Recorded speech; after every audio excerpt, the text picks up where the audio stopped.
Welcome back to Module 1. What is this thing called weather? And today we're covering optics. So first, a little background for our optics. Our main light source is our sun. So our sun is our closest star. This is an artist's rendition of what it looks like. So we have sun, we have earth. Obviously they're not that close together, but you get the idea. Usually it appears white to us, and a star that is cooler than our sun would appear red, and a star that is hotter than our sun would appear blue. So that depends on like the gases that are burning inside of it and what kind of age we're talking about of that star. So I do have a picture here of Tatooine, which is a fictional world that they had the two suns there. So I just wanted to show you what it would look like if we had different colored suns. Also background, let's go through a little bit of biology. So the human eye perceives light and colors because we have rods and cones. So the rods are what allows us to see all visible light, and we distinguish from light and dark. So these are the ones that take over once it becomes nighttime. So you notice things get a little bit dull and maybe gray in color because your rods have taken over and you don't see colors as well. Your cones have a specific color that it perceives. Those are either red, blue, or green, and then mixes of those colors, right? So to get purple, you have blue and red that are also, they're both absorbing that color. Now, white light is when all visible light strikes cones with equal intensity, which is not what you would think, and we're going to see that later with the video, but actually the presence of all colors is white light, not black. Okay, so it sounds counterintuitive, but that's what it is. So how do objects get their color? Well, most objects we see are not hot enough to emit their own visible light. We have red objects. That means it's going to absorb all the colors except for red, and then red is what's reflected from the object to our eyes. Okay, so the same with blue and green, etc., etc. So if a surface absorbs all the colors, then it's going to appear black to us. So I highly recommend you check out this video, which is embedded in the PowerPoint, which is Bill Nye Light and Color. Okay, so what are our basic mechanisms? So we have reflection. So reflection or reflecting is when a portion of our light rays are bouncing off the surface at the same angle that they met the surface. So here we have a little air molecule, and what happens is the squiggle line is our light coming in. It bounces off of the air molecule and then returns to space. So notice that the yellow on this side and the yellow on this side are equal in intensity. So it hasn't lost any energy, it's just being reflected. So it's just like if it comes in and it strikes a mirror, then it's reflected out, right? So incoming incident ray bounces off the mirror, so we're talking perfect surface, and then it's reflected out. So angle A is the incoming angle, angle B is the outgoing angle, and angle A should be equal to angle B, if you like math. So they should be equal to each other. Okay, our next mechanism is called scattering. So scattering happens when we deflect light in all directions, and it's also called diffuse light. So in this case, no energy is lost or gained, so no temperature change occurs. But here we have the incoming rays, the yellow squiggle once again.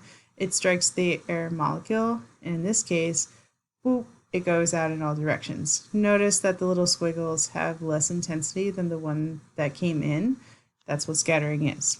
So when we go to our surface here, it's not a mirror in this case, it's more like ground. So ground is an irregular surface, so what happens is it strikes at all different angles, and then it's diffused in all different directions. So again, going back, we have the mirror situation, incident ray is equal to the outgoing ray. In this case, incident ray is not equal to the outgoing ray, so they're scattered in all different directions. So reflection, scattering. All right, so why is this important? Because this is why the sky is blue. Surprise! So, why is the sky blue? It's caused by something called selective scattering. So each of our air molecules of oxygen and nitrogen actually scatter short waves of visible light more effectively than longer waves. So what does that mean, Professor? Okay, well, the shorter waves are going to be our violet, blue, and green. So that's that end of the spectrum. And we'll learn about the spectrum a little later in class. And then the longer waves are yellow, orange, and red. So they're on the other end of the spectrum. So what happens is these oxygen and nitrogen molecules will scatter into the blue. And that's why we see, ta-da, blue sky. So here's a picture of blue sky right here. It's not just a blue square. That's actual blue sky. I took that picture. And this happens billions and billions of times in the sky, which makes it appear blue to us. Ta-da! This is also called Rayleigh scattering. It has a very nice math equation that goes with it, but you don't have to know that.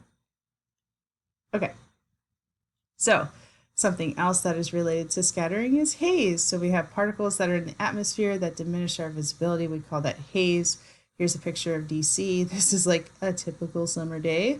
And that's not just air pollution, that's also haze. So it has that like, it's almost like a foggy quality to it. And it's just because the scattering by those particles. And then these are called crepuscular rays. So this is when haze is scattering light from a rising or setting sun, and it produces these bright light beams. I have also heard them called glory beams, I think is what a student called them once. So again, it's coming through the clouds. We see the particles here are causing these light beams to light up. Crepuscular rays. All right, so why are sunsets red then? So at sunrise or sunset, the rays are striking the atmosphere at a low angle. So remember, at noon, we're looking at the top right picture here, midday sun, I have only going through basically one atmosphere, right? Because it's coming from the sun through the atmosphere to me, the observer here, and so you have one atmosphere. Now what happens is at sunrise or sunset, you see it's passing through much more atmosphere, and it's actually equivalent to 12 times thicker than when it's directly overhead.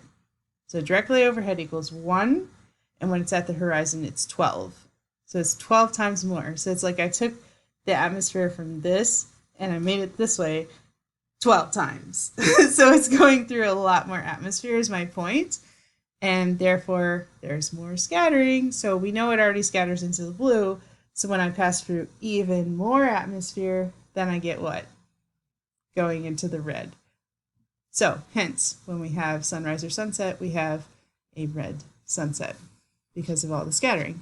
Now on Mars, the dust in the sky actually makes it red at noon and purple at sunset. And here's an actual picture of that. So this is Earth, okay, on the left-hand side. This is from NASA. Thanks, NASA. So we have a picture of the Earth and then a picture from Mars.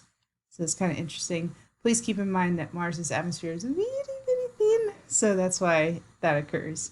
Now, I think the next question that might be on your mind is like, whoa, Professor, what about a blue moon, right? What about a blue moon? Why does that happen? So a blue moon, which I put right here underneath me, is actually the second full moon in the same calendar month. So it's kind of rare. It does happen, but it's rare. So that's why that saying came about, like once in a blue moon. So ta-da, that's where it comes from. But it has nothing to do with scattering. But there are cases where you will see a moon that looks blue, and I'm going to get to that in like a couple minutes, so hang on. Okay, let's talk about refraction. So we did reflection, we did scattering, right? So now we're into refraction. So refraction is the bending of light as it passes obliquely from one transparent medium to another. So if I have a smooth floor, I'm looking at the bottom right picture, smooth floor, I have a toy car and I throw it across, like give it some momentum on the smooth floor. What happens when it reaches the carpet? Well, it's going to torque, right? Because the carpet is a different friction than the smooth floor is, and it could slow down or stop because again, the carpet has more friction. So that's literally what's happening. except with a light beam being the car and the medium being, in this case of our example, air and water. So going to the middle picture, we have no refraction in the middle picture because why? The light ray comes in at 90 degrees, so I have air above, right? And then water beneath, so it doesn't matter, there's no angle here, so it's just gonna pass right through, it's fine. Now what happens when we have refraction is the light ray comes in at an angle, so it comes in at an angle, it passes from air to water, which means just like this scenario with the car, it's hitting a different medium which has a different density, which means the light will actually bend. It's kind of crazy, but it bends. So we have this little refraction angle here. So from the air, it's like a straight line. In the water, it bends at an angle. So a good example of this is if I took a Crayola colored pencil, not a sponsor, and I stuck it in a glass of water, and what happens? It looks like it's bent, kind of, right? Kind of like a U shape here instead of straight. Why? Because if you look at the disembodied eye on the top right, we see that the light appears to travel along the dotted path instead of the actual path of light. So that kind of bend is caused by this refraction. So I have some water here. So if I take my favorite pen and some water, right, I'm going to try and recreate the experiment. So let's see. Holding it at an angle, you see the pen kind of shifts to the right, right? Instead of being straight up and down. So maybe not the best experiment, but trying to show you like in real life this does happen. It's not just a picture. All right, moving forward. So why do stars twinkle? This is a great question. So it's actually caused by refraction. I'm totally going to ruin someone's childhood right now. Sorry. But stars directly above us, again, just like back here, there won't be any refraction. But if it comes at an angle, the starlight comes into the atmosphere through an angle, then it will be bent. It will pass through multiple layers of the atmosphere, just like the picture, right? And there's actually different temperatures associated with those, which we'll get to in another class.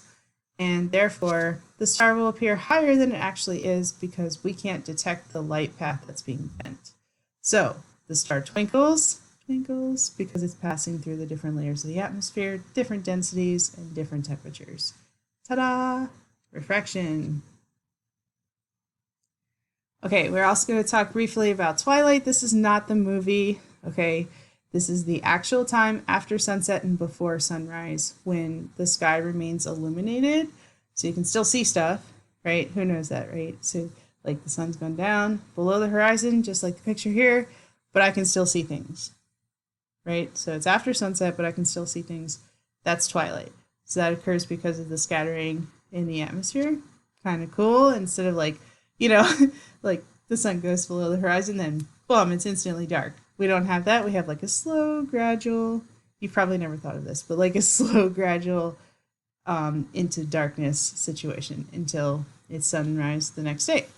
So the length of twilight actually depends on the season and latitude, and the U.S. Navy actually tracks this. So you can find this website link is not working. Apparently they have moved it, but you can find those calculations online of what season, how long is twilight. It's going to be longer in the summer, hint, hint, shorter in the winter time. And there's also 3 different types of twilight. So there's civil twilight, that's kind of what we're familiar with because we have trees and buildings and stuff in our way. And then there's nautical twilight, that's when you're out on a boat and you're going to see like an even longer twilight. And then there's astronomical twilight. So pretty cool. All right, let's talk about our first optical phenomenon. So the first one we're going to cover is mirages. And this is caused by, guess what? Refraction. We just talked about that, right? So this is when the image of an object actually appears displaced from its true location. And it's caused by sharp changes in air temperature. So you might have seen this on a hot summer day. You're driving and there's puddles in front of you, right? You're like, why are there puddles? It's clear sky. There's no clouds. Where did all this rain come from? Actually, it's not a puddle at all. It's actually a mirage. Ta-da! You've seen a mirage, you didn't even know it. So the air in contact with the surface of the asphalt is getting very, very hot, like very, very hot. And then directly above that, we're talking like an inch, couple inches. Directly above that, it's cooler. So as the light passes through that layer, it's bent, and then it reaches your eye. It appears to be a puddle. So the example of that is the top left. That's the diagram explaining what I just told you. So again, the direct line to that light ray is here, but what it actually does is it bends through the hot air, and we see this kind of mirage of water. Now, is it an oasis in the desert? No. That in like cartoons, that's more like a hallucination. So that's not a mirage, it's a hallucination. It's totally different. Just clearing that up. Okay, now those are called inferior mirages because it's below the true location. There's also something called a superior mirage, and that's above the true location. So we'll take this observer here. He sees this superior mirage because there's a boat in the water. We have cool air now at the surface, so it's the opposite, right? The cool air was above before. So now it's at the surface, and then the warm air is above. So when it passes through, that light beam passes through, then it displaces the position of the boat to be floating in the air, which is awesome, right? So quick side note, this is Superior Mirage, is actually the reason why we didn't explore the Northwest Passage before we did. So that's the passage through the North Pole. It's like the shortcut to get to the other side.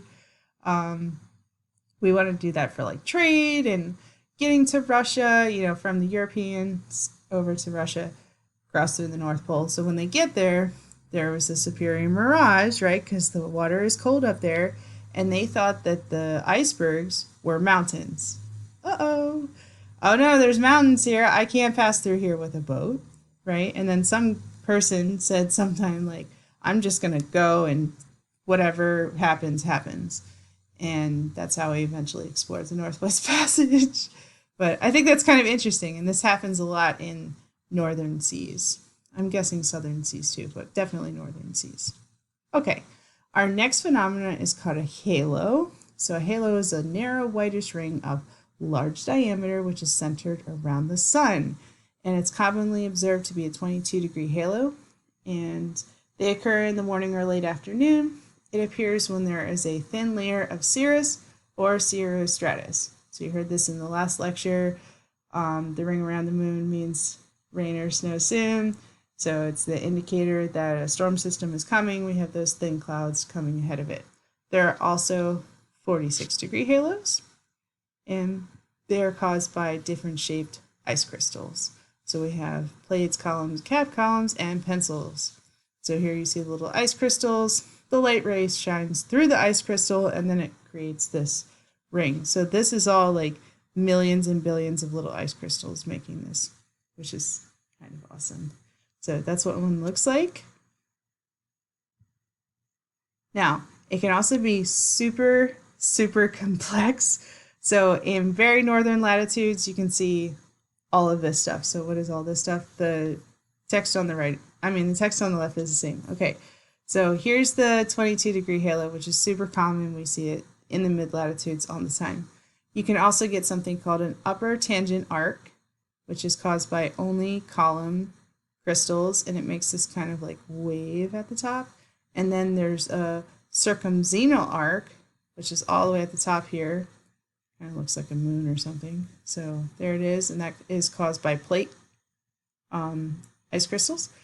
And then there's perihelixicals, which also include sundogs, and we'll get to in just a second. And then there's the lower tangent arc. So these in real life are like phenomenally amazing. Have I ever seen one? No. I've only seen the halo. I have not seen this whole situation, sadly. Maybe one day. Okay, so real quick, we want to know what dispersion is because it's important for our sundogs. So dispersion is when we have separation of colors by refraction. So prisms will disperse light, and I actually have one here. Ta-da! So here's my prism. Let's see if I can make a rainbow for you. Maybe not. There we go. There's kind of a little one on my hand. But anyways, so you can get these pretty easily. You shine light into them, and then like it shows you on the screen, it separates it into the Roy G. Biv, right? Which is red, orange, yellow, green, blue, indigo, and violet. That is our rainbow colors. Now, what happens in the atmosphere is that water droplets act as that prism that I just showed you, which is kind of awesome. So they appear to be red on the top, violet on the inside, and you'll see this in multiple phenomena as we go forward. So dispersion, separating colors by refraction. Okay, so here's that sundog I told you about. So the one on the left is a picture taken by me in Rockville. I know it's not amazing. And then there's a professional photographer at the bottom. So sundogs are two bright spots of light, sometimes called mock suns, right? Because they look like little suns. They're very bright on either side of the sun. It's part of that 22-degree halo, so that's why we're talking about it here. So there's one there and one there, right? It kind of looks like a little rainbow, a little bit. And the ice crystals are magnifying the sunlight, and they're causing that dispersion, so we see those colors. I like these. All right, next we have, with ice crystals again, sun pillars. So these are shafts of light which are caused by reflection from ice crystals that extend upward or downward. The downward one is less common, as it says here. And so I have a picture of one that has above and below. So I've never seen one below. I've only seen this kind right here, which is kind of the above. So the ice crystals fall like leaves. If you imagine like leaves falling, they do like this. So the plate ice crystals fall like that, and then the light reflects off of them. And ta-da, you get a sun pillar. I like these. These are more common up north as well. Almost all of these are up north. So yeah, anyway. Okay, so internal reflection is important for our rainbows, which we're going to talk about next. So let's cover what that is. So this is when a reflection occurs when light that's traveling through a transparent material, like water, reaches the opposite surface, and then it's reflected back into the material. So instead of keep going, it bounces off the top, like if I did it with my hand, it bounces off the top of the screen and then comes back down and then goes back up and then back down. So this video, if you watch it, it's in Spanish. The words are in Spanish, but you get the same demonstration. It's a good demonstration. So they show you a laser pointer. We have a tank of water. Air's on the top. There's the water. And then they show you from below how we get that critical angle where then you get the total internal reflection. They call it a zigzag, but it's total internal reflection. And again, this is important for our rainbows. So let's go to our rainbows. Ta-da! Okay. So rainbows are an luminous arc, which is formed by refraction and reflection of light in drops of water. So there's two things happening, and they occur when rain is falling in one part of the sky and the sun is shining from behind you. So you have to have the sun behind you to be able to see it, because we need that reflection, which I'll show you in a second. They can also be made with water sprinklers, which my sister and I used to do all the time when we were younger. Highly recommend doing it at least once. I've embedded this video here where this person, who I think sounds like Jeff Goldblum in my opinion, but anyway, he shows you one with his water sprinkler. Okay, so what it looks like is we have light from the sun. It passes into a water droplet, not actual size, okay? So it passes into the water droplet, which immediately disperses by refraction, so we get a bunch of colors, and then it reflects off the other side of the droplet. So it reflects off the other side of the droplet like a mirror, and then zoom, it comes out and it makes that rainbow, right? Now you're like, okay, professor, but I've heard that there are like secondary bows, like two rainbows at the same time. So what's going on? Great question. So here we have like a primary bow, right? So what happens when I have a secondary bow is there's a second internal reflection. Second internal reflection. So instead of passing out here, you would lose some of it to the primary bow, right? Which looks like this. It's the really bright one. Roy G. Biv going this way. And then there would be another reflection here, and then the other one will pass out that way. So that's how you get the second bow, which notice it's lost a little bit of the intensity because why? The first bow takes some of the intensity, so then the second bow is not as bright. Now, there have been rumors of a third bow and a fourth bow. Okay, so I guess that would be tertiary and quaternary, something like that. But those are currently being investigated. So keep you posted on that. All right, let's talk about diffraction. So diffraction is very similar to our dispersion, except instead of passing through the water droplet, it's going to pass close to the water droplet. So think it like bumps into it a little bit. And so the light passes close, it bumps into it, and then boom, we get a diffraction of colors. So it's very similar. You still get colors, but it's just a different process. So this is bumping instead of passing through. All right. So one thing that's made that way is called a corona, not the beer, and definitely not the disease. So this is a bright whitish disk centered on the center moon. That results from that diffraction we just talked about. And it usually happens when it's veiled by a thin cloud. So there's a thin cloud in front of us. So you can almost see it here, kind of fuzzy, right? There's the cloud. Now, I know what you're thinking. You're like, but professor, that's very clearly a blue moon, right? I know someone's thinking it. It's not though. So this is not a blue moon because what did I say a blue moon was? It's a second full moon in the same calendar month. Oh, okay, all right. So just trust me on this one. So this is not a blue moon. It's actually a corona. All right, so that's what it's called. That's what it looks like at nighttime. This is what it looks like during daytime. This one's a little more trippy, right? I'm like, what? If I saw that, I'd be like, Okay, so coronas, made with ice crystals. So back to our water droplets. Something else that's made by diffraction is iridescent clouds. So these are bumping into those water droplets, causing colors to come out. So we have bright colors like pink, violet, and green. These are called iridescent clouds. It's fun to say. So again, picture on the left is taken by yours truly. I know it's not impressive. It was an old phone, okay? And then the one on the right is professional photographer, which I borrowed for educational purposes. Okay, so thank you, person who took that picture. But that's what it looks like. They're most often associated with altostratus, cirrocumulus, and lenticular clouds, which you'll learn about later in the semester. But again, so this is like a cirrocumulus here, and this is a cumulonimbus cloud with a cap cloud. So the cap cloud is the one with the iridescence. Usually you have to have either it's behind a cloud or behind some kind of building or a topographical feature. So, okay, next we have glories, back to ice crystals.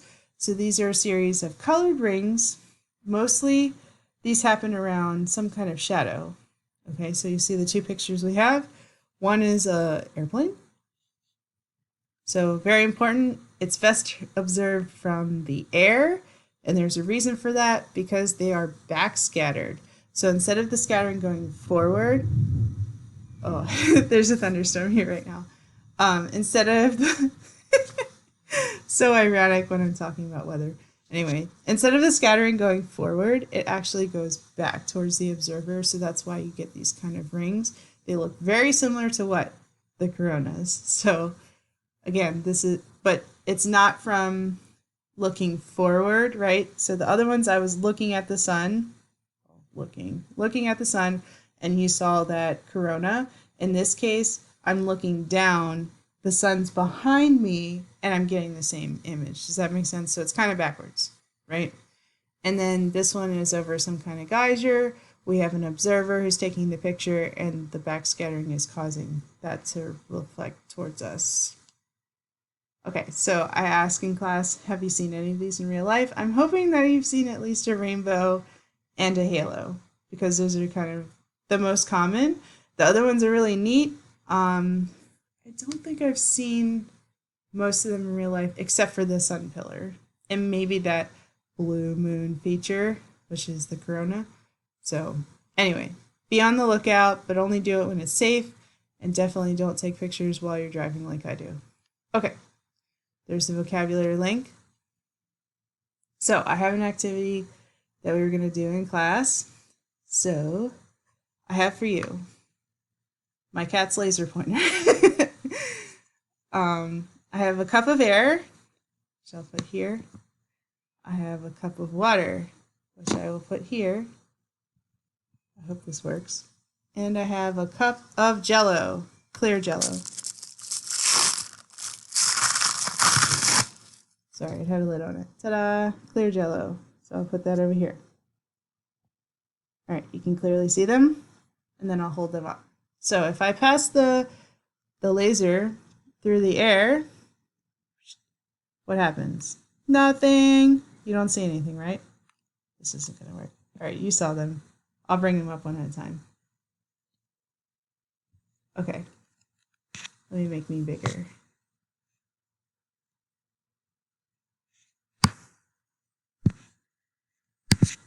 Okay, there we go.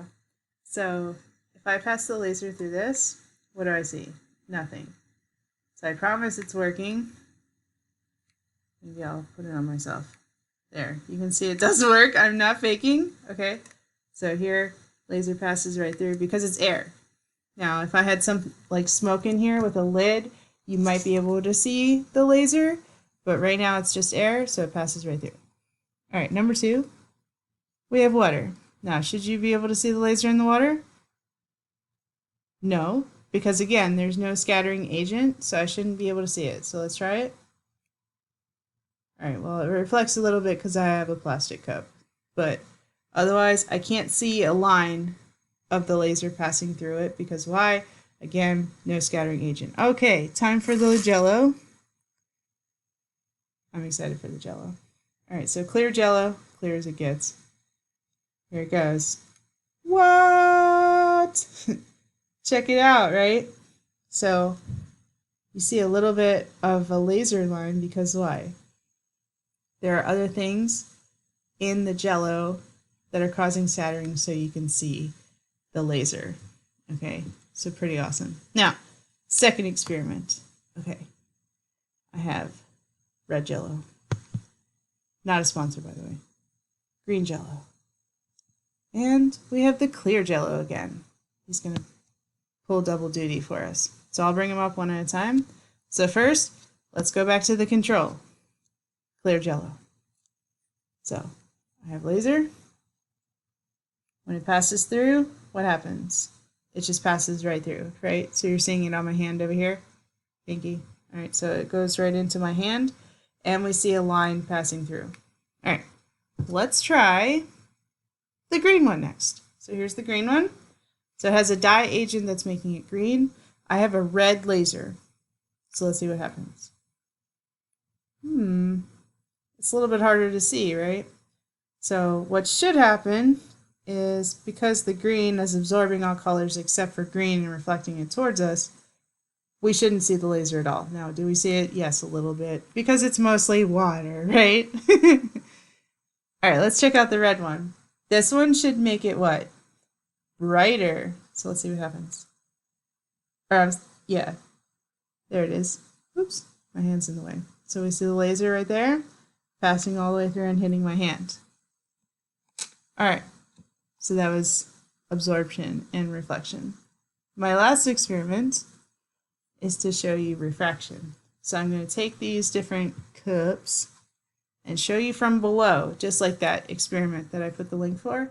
So here I have air, nothing in it, okay? Going to shine the laser from above, passes right through, from below, and then at an angle, you see nothing because there's no reflection, there's no scattering agent, right? It's just water. All right, let's do the water. So remember, water is a different density than the air. So when I do this, so you can't see it right now, but when I do it this way, it should change the angle that it's coming out. And you're like, okay, professor, but it's water, and you didn't put anything in it, so I can't see what's happening. Great point. So we'll do it with the Jello. Back to our friend the Jello. So again, if I hold it this way, then we see straight across. Sorry, my finger's in the way. There you go. You see it straight across? All right. If I held it at an angle, oh, what happens? Check it out. It bends, right? So instead of there's straight up and down. Wow, I'm bad at holding things. Okay, straight up and down.